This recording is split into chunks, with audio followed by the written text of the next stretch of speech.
This remains one of the most humiliating and tragic operations in the history of the U.S. Navy SEALs. A Taliban leader had executed a U.S. soldier and turned his brutality toward his own countrymen. Unable to stand by, the Navy SEALs dispatched an elite four-man team to infiltrate Afghanistan and assassinate the high-value target, Ahmad Shah. Under the initial cover of Apache gunships, the team successfully inserted into the region. Utilizing high-end night vision, the four men moved ghost-like through the Hindu Kush Mountains toward the Taliban encampment. Upon reaching the summit, they transmitted reconnaissance footage back to command. Once the target was confirmed, the lieutenant led the team to find a suitable ambush point. However, the closer they drew to the camp, the more the signal deteriorated. By the time they found their position, they were completely cut off from headquarters. While 3 team members took cover in the brush to rest, the lieutenant continued to struggle with the communication gear. Their plan was shattered by the arrival of a local herd of goats. They held their breath, praying the shepherds would pass by. But fate intervened when a shepherd accidentally stepped on one of the SEAL's legs. Forced into a corner, they quickly detained 3 shepherds. The moment they discovered a handheld radio on one of the locals, "What the fuck is this?" the air turned to ice. The lieutenant faced an impossible choice.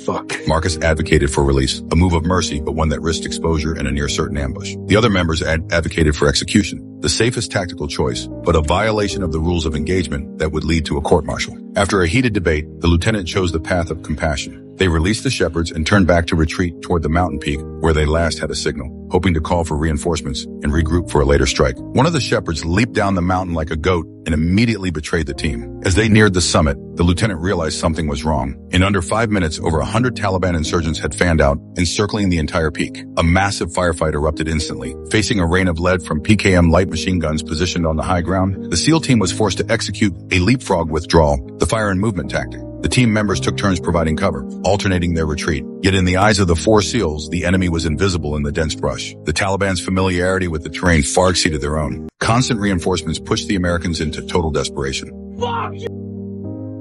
Finally, as heavy weaponry appeared on the ridges, they were left with only one desperate escape route. With 2 members down and the team facing total annihilation, the lieutenant made the ultimate sacrifice. He climbed alone onto a completely exposed ridge to find a signal. He successfully contacted headquarters for a rescue before falling in a hail of gunfire. The distress signal reached Bagram airfield, but with the Apaches out on other sorties, 2 CH-47 Chinooks were forced to enter the mountains without an escort.